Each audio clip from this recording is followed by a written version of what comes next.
Rosa dos Preá, 82 anos de Drauzio. Parabéns aqui, ó, Drauzio Varela. Não. Tá o quê? Tá no ar? Eita, tá no ar.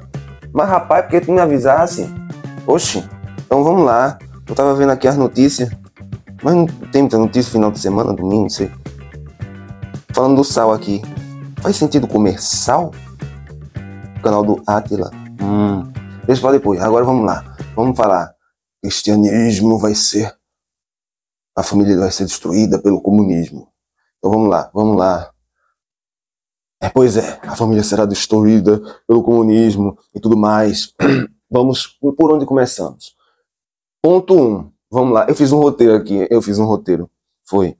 Eu coloquei os pontos aqui, porque fica mais fácil, sabe? Quando você tem ponto 1, ponto 2, ponto 3. Vamos lá. Roteiro. Ponto 1. Ponto 1.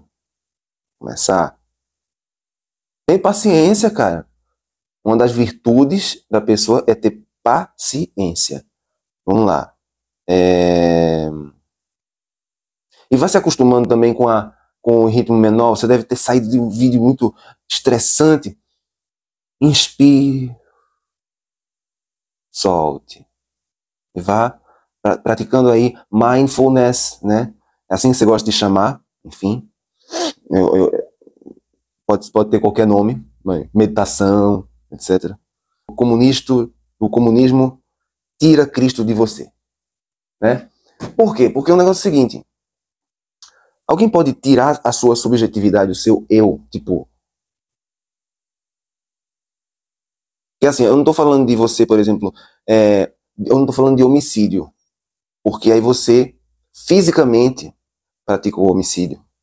Eu digo fora da física, ou seja, metafísica. A palavra metafísica, já ouviu falar na palavra metafísica? É um campo da filosofia, que tenta estudar Deus. Eu acho engraçado, estudar Deus. Estudar, tipo, a coisa que tá para muito além, mas enfim, quer estudar, estuda. Mas vamos lá. Quem tem Cristo como chave hermenêutica, você já deve ter ouvido falar, né? Enfim.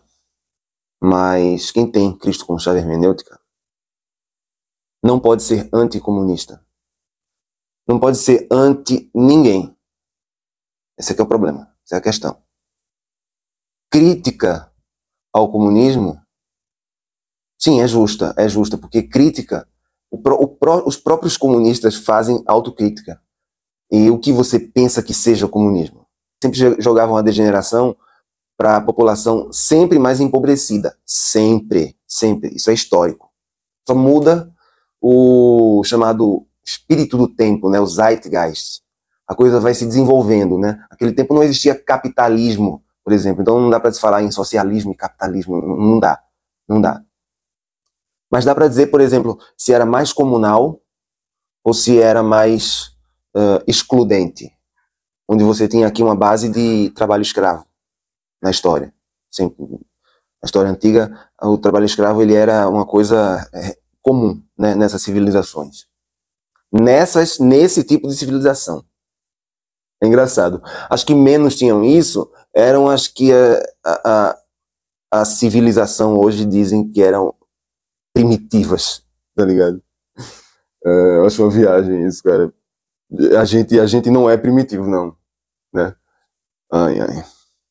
Mas vamos lá, voltando a Jesus como chave hermenêutica. Pode ser comunista? A pergunta é essa. Sim, pode. Se comunismo, somente se comunismo aqui não significar uma coisa religiosa. E simplesmente uma técnica, uma prática, né? Que tem faz parte do campo científico das ciências humanas, é estudado por várias áreas, então aí você tem, é estudado pela filosofia, é estudado pela sociologia, é estudado, aí você tem as categorias, categoria que só porra complica a coisa pra caramba. Ó, a filosofia é um negócio feito para enrolar, entendeu? Esse canal se chama Filosofia de Tudo, porque ele é uma caricatura, vamos dizer assim, uma caricatura ele não é uma caricatura do pensamento de Hegel, mas que Hegel acreditava realmente que era possível o ser humano ter uma filosofia de tudo, que na verdade você tem a ciência das ciências absoluta, que isso era alcançável pelo raciocínio, pela razão. Mas não era. E eu perdi o ponto. Vamos voltar aqui pro ponto? Vamos voltar aqui pro ponto. Então, assim, uma coisa é teoria de que método aplicar para a sociedade, para convivermos com mais harmonia em uma sociedade, isso de um lado. Outra coisa é sua subjetividade. Quando se crê, se diz que crê pela fé. Pela fé, justamente, é pela fé. A fé, você tem como transferir para alguém? Tem como. Não existe argumento. Por quê? Veja, a lógica é essa. Se você tem um argumento que justifica Deus materialmente, você não tem Deus, porque Deus está na materialidade, então ele é parte de algo. Entende? E ao mesmo tempo ele está na materialidade já. Seria uma redundância. Outro problema. Seria uma redundância, ou seja, Deus está em tudo, também está na materialidade.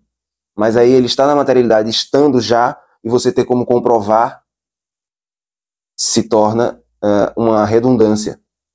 Você nunca vai conseguir provar. Por que vai virar uma redundância? Porque você vai acabar criando uma explicação da explicação da explicação e só reproduzindo a ideia. Mas você nunca vai materializar. Materializar seria, por exemplo, você, do nada, criar algo. Fazer aparecer na mão o celular. E os discursos induzem as pessoas a terem esse pensamento. Tipo, quase isso. Pedir ao universo que apareça a vaguinha que seria de outra pessoa se não fosse sua. Né? Mas Deus está sempre a meu favor, nunca do outro. E aonde é que Jesus ensina isso? A se colocar em primeiro lugar em relação ao outro. Jesus não ensina isso em lugar nenhum. Pelo contrário, Jesus diz para você, se você quer me seguir, abandone-se a si mesmo. Vinde a mim, carregue sua cruz e me siga. A sua cruz não é uma cruz mesmo, de verdade. Hoje as pessoas não estão crucificando pessoas, que eu saiba, assim, não fisicamente. Fazem um monte de barbaridades, ainda existe. Mas crucificação não, já saiu de moda, eu acho. Já não está mais no hype da crucificação. Agora, o fato é que quando se crucifica, enfim, aí utilizando semanticamente a palavra para opressão, né? Quando se crucifica, quando se oprime uma determinada minoria, se está matando a quem? Aqueles que Jesus escolheu. A escolha de Jesus é para sempre. Ele escolheu os chineses. Ele escolheu o mundo. Seja quem for. Trans, prostitutas, e todas as pessoas que são oprimidas por quem? Por quem usufrui. Porque a prostituta é oprimida por aquele que usufrui do direito daquilo existir. Então, enquanto o cara luta em favor da família, ele está querendo defender a estrutura que mantém a prostituição existindo. Caso não, ela seria desnecessária.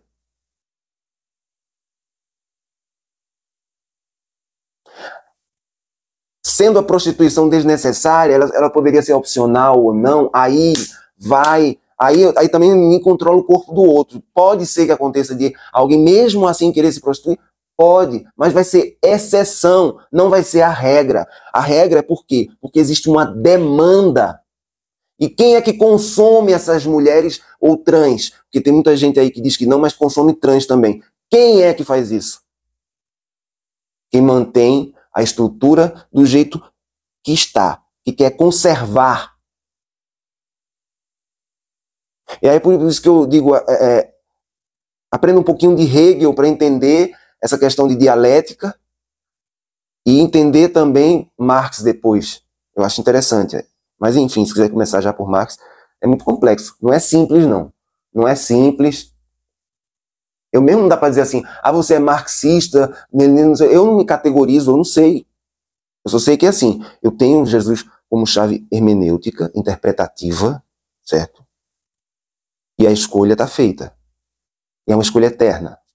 É uma escolha que é para sempre. É uma escolha que é para sempre. É uma escolha que você decidiu. Sabe quando você decide alguma coisa? É a única coisa na vida que eu decidi pela fé. O resto é física. O resto é física, é materialidade. Política é materialidade. Sabe? Materialidade. Aquilo que a gente pode ver, sentir, apalpar e dizer assim, coletivamente, ó, isso aqui eu posso dar para você, enfim, materialidade. A única coisa é Jesus como chave hermenêutica, enfim, interpretativa. E aí não tem nada a ver com poder ou não poder, ser ou não ser de A ou B, ou ser comunista, marxista, leninista ou não, enfim. Tem nada a ver com isso. Nada. Você está livre. Você é livre. A galera não percebe. Enfim, é livre. Fica preso em alguma coisa. E assim, eu digo que é livre em Cristo. Eu não estou falando nem no comunismo, não. O comunismo você nem é tão livre. É livre, bem mais livre do que no capitalismo. Mas nem é tão livre assim. Em Cristo, estou dizendo. Porque quando ele diz que os pecados foram perdoados, ele diz que a porra toda, sabe? Já teve uma justificativa que a gente não sabe qual é, mas já teve. Ou seja, a gente já está perdoado do que a gente nem sabe o que vai fazer ainda. É uma coisa, tipo, pro futuro, meio Matrix, você anda no espaço-tempo, quinta dimensão, aquela porra toda. Pois é. Às vezes você acredita nessa doideira, eu digo, caralho. É assim, isso é na minha doideira lá. Não tem nada a ver com vocês aí, não tem nada a ver com o mundo. O mundo aqui é materialidade pura, sabe? Eu parto da materialidade pura. A subjetividade tem essas viagens, você tem a sua. Duvido que você não tenha a sua especulação, as vozes da sua cabeça. Você tem. Agora, alguns têm mais, outros têm menos, enfim. Aí não tem como saber. Não tem como saber. O fato é que, assim, se você segue a Cristo, você pode ser comunista, você pode ser assim, não, sou social-democrata, não sabe nem o que é social-democracia, enfim, mas que assim, precisa explorar alguém. Mas deixa quieto, deixa acreditar nas coisas, acredite no que você quiser, não tem nada a ver, Jesus não vai te açoitar, te condenar, não. Esteja liberto, você está livre. Inclusive eu recomendo, aqui à parte, recomendo, para quem chegou até aqui, assistam o Caio Fábio, que é ele que entende melhor desse departamento aí de Jesus como chave hermenêutica, que ele que falou que eu roubei de Caio Fábio essa expressão. Porque, assim, filosofagem fluência tem que criar expressão nova, mas filosofagem fluência já é uma expressão, já tem que lidar com outra expressão nova relacionada a isso, cara, já é demais para mim, sabe? Aí já é muita doideira, aí já é ficar criando expressão. Sabe? Eu não gosto de inventar palavra, ficar inventando palavra. Quando você vai inventando palavra, você começa a enrolar mais, gente, sabe? Então, não. A hermenêutica é uma palavra que já existe. Enfim, todas as palavras aí eu não inventei, não, viu? A única que eu inventei é filosofagem fluencer. Essa eu inventei. Essa aqui foi eu que inventei. Então, a única palavra. Não me acusem de inventar palavras. Certo? E ficamos por aqui, mamitas, papitos e papites. Um beijo e falou.